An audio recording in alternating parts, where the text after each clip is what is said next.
تو پکا کر رکھیں گے, عید کا دن ہے, غریبوں کو مسکینوں کو کھلائیں گے, ہم بھی کھائیں گے. پیارے آقا نے فرمایا کہ میرے پاس کچھ بھی نہیں ہے. عید کی نماز کے لیے تشریف لے گئے, وہاں سے جب واپس آئے تو دیکھا کہ گھر میں کھانا بنا ہوا ہے, لوگ کھا رہے ہیں, اور میرے لیے بھی رکھا ہوا ہے. کہا یہ کہاں سے آیا؟ کہا عثمان غنی رضی اللہ عنہ نے آپ کی تمام بیویوں کے گھروں میں ایک ایک اونٹ ماں ساز و سامان کے بھیجا ہے. ہمارے نبی اتنا خوش ہوئے کہ دعا دی, اللہم سہل الحساب علی عثمان, اے اللہ عثمان کے لیے آخرت کا حساب آسان کر دے. بڑی مثالیں ہیں عثمان غنی کی. جو راہ خدا میں اللہ کے لیے خرچ کرتا ہے تو اللہ تبارک و تعالیٰ کیسا غیب سے انتظام فرماتا ہے. مسلم شریف کی روایت ہے کہ ایک آدمی, اللہ کے نبی نے فرمایا کہ پچھلی امت میں ایک آدمی صحرا سے گزر رہا تھا, جنگل میں, وادی میں. اس نے بادلوں سے آواز سنی کہ فلاں کے باغ کو سیراب کر دو. اب وہ آدمی حیران کہ بادل سے کسی آدمی کا نام سن رہا ہے کہ فلاں کے باغ کو سیراب کر دو. سچا واقعہ ہے. پھر کیا دیکھا کہ بادل برسا, اس نے بادل کا پیچھا کیا, ایک چٹیل میدان پر بارش ہوئی, اور پھر وہاں سے پانی کا ایک سلسلہ ایک گڑھے کی شکل میں آیا. اب یہ پانی کے ساتھ ہو لیا کہ دیکھو یہ پانی کہاں جاتا ہے. آگے دور ایک شخص اپنے کدال اور پھاوڑے کے ذریعے پانی کے رخ کو اپنے کھیت میں, اپنے باغ میں کر رہا ہے اور اپنے باغ کو سیراب کر رہا ہے. تو اس نے جا کر پوچھا اللہ کے بندے تمہارا کیا نام ہے؟ تو اس نے وہی نام بتایا جو اس نے بادل میں سنا تھا. اللہ اکبر. کہا اللہ کے نیک بندے تیرا کیا طرز عمل ہے کہ تیرا نام میں نے بادلوں میں سنا ہے؟ کا طرز عمل یہی ہے کہ اس سے جو پیداوار ہوتی ہے 3 حصے میں تقسیم کرتا ہوں. ایک حصہ تو راہ خدا میں خرچ کرتا ہوں, اور ایک حصہ اپنے بیوی بال بچوں کے لیے رکھتا ہوں, اور ایک حصہ اسی باغ میں دوبارہ خرچ کرتا ہوں ضروریات کے لیے. تو یہ ہے کہ جو اللہ کی راہ میں خرچ کرتا ہے تو اللہ تعالیٰ غیب سے انتظام فرما دیتا ہے.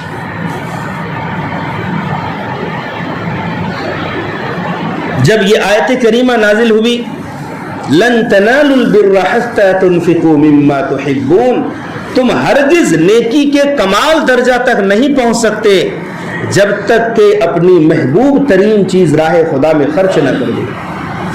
محبوب ترین چیز جو ہمیں پسند ہے اسے خرچ کرنے کا حکم ہے. ہم کیا کرتے ہیں, ہمارا کیا طرز عمل ہے کہ جو چیز پھینکنے کے قابل ہے, اپنی ضرورت سے باہر کی چیز ہے, اسے ہم فقیروں کو, مسکینوں کو, غریبوں کو دیتے ہیں, اور جو ہمیں دل سے پسند ہے اسے نہیں خرچ کرتے, اسے اپنے پاس رکھتے ہیں. اور قرآن کیا کہتا ہے, جب تک تم اپنی پسند والی چیز خرچ نہیں کرو گے, جس کو تم جی توڑ چاہتے ہو وہ چیز جب تک خرچ نہیں کرو گے کبھی بھی نیکی کے کمال درجہ تک نہیں پہنچ سکتے. عبداللہ ابن عمر رضی اللہ تعالیٰ عنہما نے ایک مرتبہ مچھلی بنوائی بڑے شوق سے. جب مچھلی تیار ہو گئی, بن کے دسترخوان پر رکھی گئی, ایک سائل آیا, کہا اللہ کے نام پر کچھ دے دو.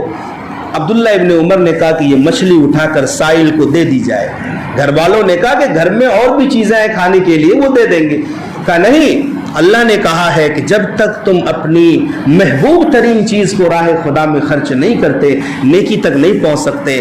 ابھی سب سے محبوب اور پسندیدہ چیز میرے نزدیک یہی مچھلی ہے, اس لیے وہ مچھلی اٹھا کر سائل کو دے دی گئی. جب یہ آیت کریمہ نازل ہوئی تو حضرت ابو طلحہ رضی اللہ عنہ آئے. ان کا بھی ایک باغ تھا مدینہ منورہ میں جہاں ہمارے نبی جا کر آرام فرماتے تھے اور اس کنویں کا پانی پیتے تھے. بڑا میٹھا پانی تھا. مدینہ المنورہ میں میٹھا کنواں یہ بہت بڑی نعمت تھی اللہ کی طرف سے.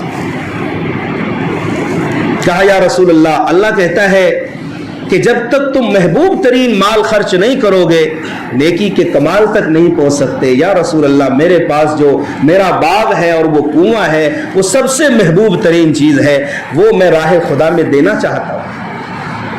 آقا کریم علیہ السلام نے فرمایا کہ تمہارے چچا زاد بھائی زیادہ مستحق ہے, چچا زادوں میں تقسیم کر دو. اور جب یہ آیت کریمہ نازل ہوئی من ذا الذی یقرض اللہ قرضا حسنا, کون ہے جو اللہ کو قرض حسن دے, اللہ کو قرض دے جو ہم اللہ کی راہ میں خرچ کرتے ہیں, کسی فقیر سائل کے ہاتھ میں دیتے ہیں تو گویا ہم اللہ کو قرض دے رہے ہیں. کسی مسجد مدرسے میں راہ خدا میں ہم 10 روپے دیتے ہیں, وہ ہم اللہ کو قرض دے رہے ہیں. اور کون سا قرض؟ قرض حسن, اچھا قرض. اور قرض کا معاملہ یہ ہے کہ وہ واپس کیا جاتا ہے. کسی کو بھی قرض دو, دینے والا بھی لینے والا بھی یہی گمان رہتا ہے کہ قرض واپس ہونا ہے, لیکن اللہ کا فارمولہ ایسا نہیں ہے. وہ قرض واپس کرے گا لیکن جتنا دیے ہو اتنا ہی نہیں, بڑھا چڑھا کر واپس کرے گا. فَيُضَاعِفَهُ لَهُ أَضْعَافًا كَثِيرًا, بہت زیادہ بڑھا چڑھا کر اللہ واپس کرے گا.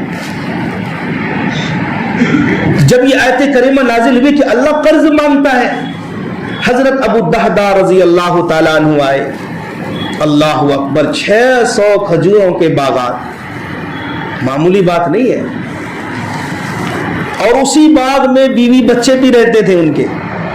کہا یا رسول اللہ, اللہ قرض مانگتا ہے, 600 کھجوروں کے جو باغات ہے میں راہ خدا میں دینا چاہتا ہوں. اللہ کے نبی نے قبول فرمایا, اور جب واپس آئے تو باغ کے کنارے ہی کھڑے ہیں, اپنی بیوی بچوں کو آواز دی کہ چلو چلو, میں نے اللہ سے سودا کر لیا ہے, یہ باغ اللہ کو ہم نے قرض دے دیا ہے. بیوی بھی بڑی خوش طبیعت تھی, دامن جھاڑ کر بچے کا ہاتھ پکڑ کر نکل گئی. کہا ابو دہداء تم نے بڑا نفع کا سودا کیا. ابو بکر صدیق رضی اللہ تعالیٰ عنہ کو کون نہیں جانتا. غزوہ تبوک میں جب آواز لگائی چندے کی, اللہ کے نبی نے پورا گھر میں جھاڑو لگا کر گھر کے ساز و سامان کو لا کر رکھ دیا. یہ طرز عمل صرف سننے کے لیے نہیں ہے, کچھ نہ کچھ عمل کا بھی جذبہ ہونا چاہیے. پوچھا ابو بکر گھر میں کیا چھوڑے ہو, گھر میں کیا چھوڑے ہو؟ کہا گھر میں اللہ اور اللہ کے رسول کے نام کو چھوڑ کر آئے, کچھ بھی نہیں, سوئی تک نہیں چھوڑی گھر میں. پتہ نہیں سوئی کی ضرورت پڑ جائے گی غزوے میں. حالانکہ تاجر آدمی تھے, ابو بکر صدیق غریب نہیں تھے, کپڑے کی تجارت کرتے تھے. جب اللہ کے نبی کا وصال ہو گیا اور ابو بکر صدیق رضی اللہ تعالیٰ عنہ خلیفۃ المسلمین بنے, ایک بڑی سلطنت کے مالک تھے, تو صبح صبح اٹھ کر وہ معمول کے مطابق اپنے کندھے پر کپڑے کی تھان رکھی, کپڑا بیچنے بازار کی طرف چلے. راستے میں سیدنا عمر رضی اللہ عنہ ملے. کہا کہاں جا رہے خلیفۃ المسلمین, آپ تو مسلمانوں کے خلیفہ ہیں, آپ اب اگر تجارت کریں گے اور کپڑے کی خرید و فروخت میں لگے رہیں گے تو ایک عظیم بوجھ جو مسلمانوں کا آپ کے کندھوں پر ہے وہ ادا نہیں ہو سکے. سیدنا ابو بکر صدیق نے کہا تو پھر میرے بیوی بچوں کا کیا ہوگا, وہ کہاں سے کھائیں گے؟ تو حضرت عمر رضی اللہ عنہ کے کہنے پر, صحابہ کے مشورہ پر, حضرت ابو بکر صدیق نے بیت المال سے ضرورت کے بقدر کچھ لینا شروع کر دیا تھا. تو کتنا لیتے تھے؟ ایک مرتبہ بیوی نے کہا کہ بہت دن ہو گئے, کچھ میٹھی چیز کھانے کو دل چاہتا ہے, کچھ میٹھا کھانے کو دل چاہتا ہے. کہا میرے پاس کچھ نہیں ہے. کہا آپ جو بیت المال سے آٹا لاتے ہیں, بیت المال سے جو آٹا آتا ہے ہمارے لیے, اس میں سے ہم ایک مٹھی روزانہ نکال لیتے ہیں, اور یہ دیکھو اتنا سارا آٹا جمع ہے, اسے بازار میں بیچ دیجئے اور کوئی میٹھی چیز لے آئیے. بڑا دی چاہتا ہے. ابو بکر صدیق نے کہا تو اس کا مطلب یہ ہے کہ یہ جو آٹا تم نے جمع کر کے رکھا ہے یہ ہماری ضرورت سے زیادہ مال آتا ہے, اسے بھی اٹھایا اور بیت المال میں واپس جمع کر دیا.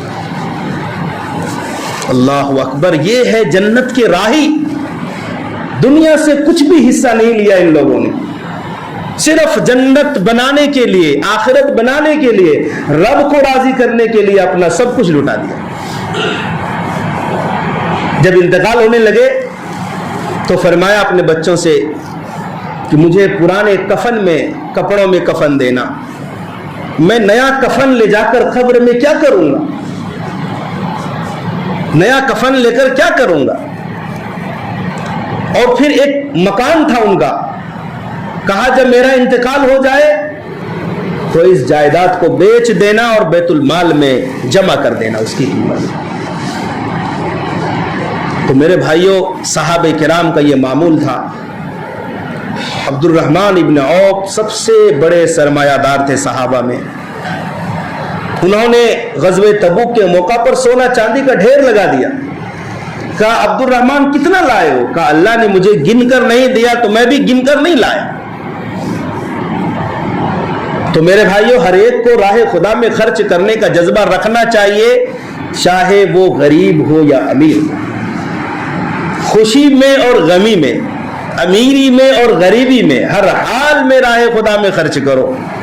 میں کہتا ہوں ایک شخص غریب ہے، اپنا پیٹ کاٹ کر 10 روپیہ راہ خدا میں دے رہا ہے، اور ایک کروڑ پتی آدمی ہے، اگر وہ 10,000 دے رہا ہے، اللہ کے نزدیک اس 10 روپیے کی زیادہ ویلیو ہے، کیونکہ اپنا پیٹ کاٹ کر دے رہا ہے۔ وہاں تعداد نہیں دیکھا جاتا، کس نے کتنا دیا ہے یہ نہیں دیکھا جاتا، کس حال میں دیا ہے وہ دیکھا جاتا ہے، کس جذبے سے دیا ہے وہ دیکھا جاتا ہے۔ تو میرے بھائیوں، رمضان المبارک کا مقدس مہینہ چل رہا ہے، پڑوسیوں کو دیکھو، رشتہ داروں کو دیکھو، آپ کی زکوٰۃ کا، صدقات کا سب سے زیادہ مستحق آپ کے عزیز رشتہ دار، خاندان والے ہیں، پھر باہر کے لوگ ہیں، پھر دوست ہیں، پھر دور والے ہیں۔ سب سے زیادہ حق جو رکھتا ہے آپ کا رشتہ دار ہے، وہ زکوٰۃ ہو، صدقات ہو، صدقۃ الفطر ہو، پہلے اپنے عزیز و اقارب، رشتہ دار، پھر باہر کے لوگ ہیں۔ ہاں، کچھ رشتہ دار ایسے ہیں، خاندان کے لوگ ہیں جن کو زکوٰۃ نہیں دے سکتے، وہ علماء سے پوچھیں جن سے آپ پیدا ہوئے ہیں، اصول باپ دادا پر دادا، اس طرح سے ماں کی طرف سے ماں، نانی پر نانی، اس طرف سے، پھر آپ سے جو لوگ پیدا ہوئے ہیں ان کو نہیں دے سکتے، پوتا پوتی، پھر بیٹی، پھر نوازی۔ لیکن ٹھیک ہے، زکوٰۃ نہیں دے سکتے، اگر وہ مستحق ہیں تو آپ الگ سے رقم دیں زکوٰۃ کے علاوہ، اس میں تو ممانعت نہیں ہے۔ میں نے کہا کہ زکوٰۃ تو وہ ضروری چیز ہے، لیکن جو خرچ کرنے کی ترغیب ہے زکوٰۃ کے علاوہ بھی۔ اللہ تبارک و تعالی ہمیں صحیح سمجھ کی اور اس پر عمل کرنے کی توفیق